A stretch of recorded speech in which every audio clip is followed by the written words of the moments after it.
Hola, ¿qué tal? ¿Cómo están? Hoy estamos aquí presentando un video más de una práctica que realizamos en la materia de principios eléctricos y aplicaciones digitales. Somos alumnos del Instituto Tecnológico de Tuxtla Gutiérrez, Chiapas, y estamos realizando la práctica número 5 de nuestra guía de prácticas, ¿no? Bien, nuestro equipo está conformado por 5 integrantes, contándome a mí. Y bien, los integrantes son Cabrera Corso, José Eduardo, Hernández Zambrano, Fabián, eh, Romero Conapán, Ángel Rodolfo, Tamayo Rodas, Carla y por supuesto su servidor Nucamendi Velázquez Eduardo. Bien, vamos a empezar con una pequeña introducción acerca de nuestra práctica, qué es lo que vamos a hacer más concretamente. Bien, el día de hoy se llevará a cabo la elaboración de la práctica número 5 de nuestro manual de prácticas que se nos proporcionó al principio de semestre. La práctica lleva como título dispositivos semiconductores. Bien, entonces se Tal- genera la pregunta que dice, ¿qué son los dispositivos semiconductores? Un dispositivo semiconductor es un componente electrónico que emplea las propiedades electrónicas de los materiales semiconductores, principalmente del silicio, del germanio y el arsenuro de galio, así como de los semiconductores orgánicos. Y pues bien, entonces el objetivo principal de esta práctica es crear un circuito que disminuya el voltaje o más bien que se comporte como una especie de semiconductor. También se dará definiciones y términos muy importantes para esta práctica. Pues bien, sin más dilación, demos comienzo con dicha práctica, empezando por el marco teórico. Como primera definición tenemos pues, que es una fuente de voltaje. Bien, en la electricidad se denomina fuente aquel elemento de capacidad que tiene la capacidad de producir una desigualdad de potencial entre sus bordes o suministrar una corriente eléctrica para que otros circuitos trabajen. La fuente eléctrica se encuentra clasificada en fuentes reales y fuentes ideales. Las fuentes ideales son empleadas en la teoría de circuitos para el estudio y la invención de modelos que permitan analizar la conducta de los componentes electrónicos. Por otro lado, las fuentes reales se diferencian de las ideales, cuando la DDP, o sea, diferencia de potencial que producen depende de la carga a la que estén conectadas. Pueden ser de tensión o de intensidad. Bien, ahora los dejo con mi compañero Eduardo Corso, que les va a explicar las siguientes dos definiciones. Bueno, entonces tal- a mí me toca explicarle qué es un condensador. El condensador es un componente electrónico que se encarga de almacenar energía. Puede tener diferentes geometrías. El funcionamiento de un condensador, también conocido como capacitor, es bastante sencillo en concepto. Una señal eléctrica llega a una de sus placas. Al encontrarse con un dieléctrico, la señal no puede atravesarlo, lo que genera un exceso de carga en esa superficie. La superficie más cercana detecta ese exceso de carga y entre ambas se genera una diferencia de potencial. Esta diferencia de potencial equivale a energía, que es la que almacena el capacitor hasta que se deja de aplicar corriente. Insertando un dieléctrico con una constante dieléctrica superior, se conseguirá una mayor diferencia de potencial y por lo tanto una mayor energía almacenada. Aquí podemos ver una imagen de los diferentes tipos de condensadores. Y ahora pasamos con el diodo. El diodo se utiliza para nombrar la válvula que cuenta con un par de electrodos y solamente permite el paso de la corriente en un único sentido.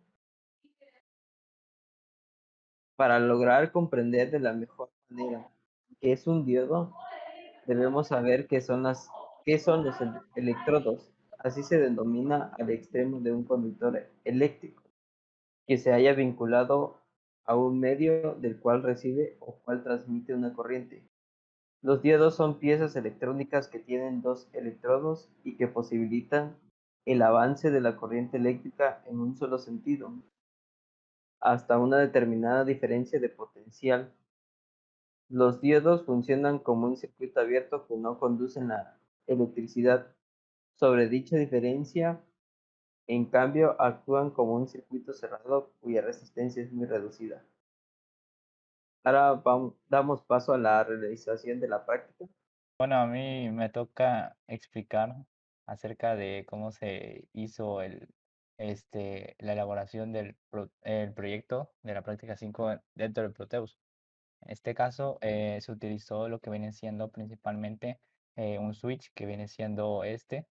se utilizó lo que viene siendo el alternador, que es este, se utilizó un transformador, se utilizó un ground, que es la toma de tierra, se utilizó lo que viene siendo el puente de diodos, se utilizaron los capacitores eléctricos, se utilizó también los capacitores, los circuitos integrados que vienen siendo estos dos, y las dos resistencias, los LEDs, y finalmente lo que viene siendo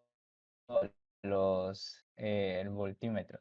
Bueno, en este caso, para que fuera un correcto funcionamiento, lo que se hizo primeramente es ir a donde está el alternador y en este caso poner lo que viene siendo 110 volts, así como lo indica en la práctica. Igualmente se puso lo que viene siendo el ground para que funcionara correctamente lo que viene siendo el puente de diodos. Igualmente en el transformador se dejó como estaba y prácticamente a la hora de hacer este inicio de este circuito, pues marca acá lo que viene siendo 5 volts, que son lo que en la práctica indica, y 12 volts que tiene que verse reflejado en en los voltímetros. Esto indica que prácticamente el LED se prende y pues prácticamente funciona correctamente. Ahora, ¿qué pasa si en este caso se abre lo que viene siendo este, el, el switch?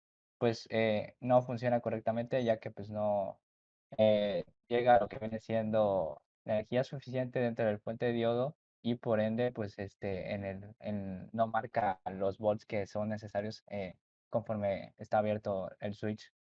Ahora les dejo con mi compañera Carla Tamayo que va a explicar una parte teórica sobre sobre este circuito del Proteus. Bien, nos vamos a la explicación. Primeramente, pues como ya lo había mencionado mi compañero Ángel, tenemos nuestro alternador, que este será la fuente de poder que tendrá una amplitud de 110 voltios con una frecuencia de 1 Hz. También tenemos un switch para mantener encendido o apagado nuestro circuito. Al estar conectado, hace que la energía en el polo positivo pues pueda transcurrir al transformador. Ahora, el transformador es un dispositivo que convierte el nivel de la energía alterna en una más controlada. En la parte de en medio pueden verse 3 líneas, es donde se está compartiendo la energía. Tiene su polo positivo y su polo negativo, y una conexión a tierra.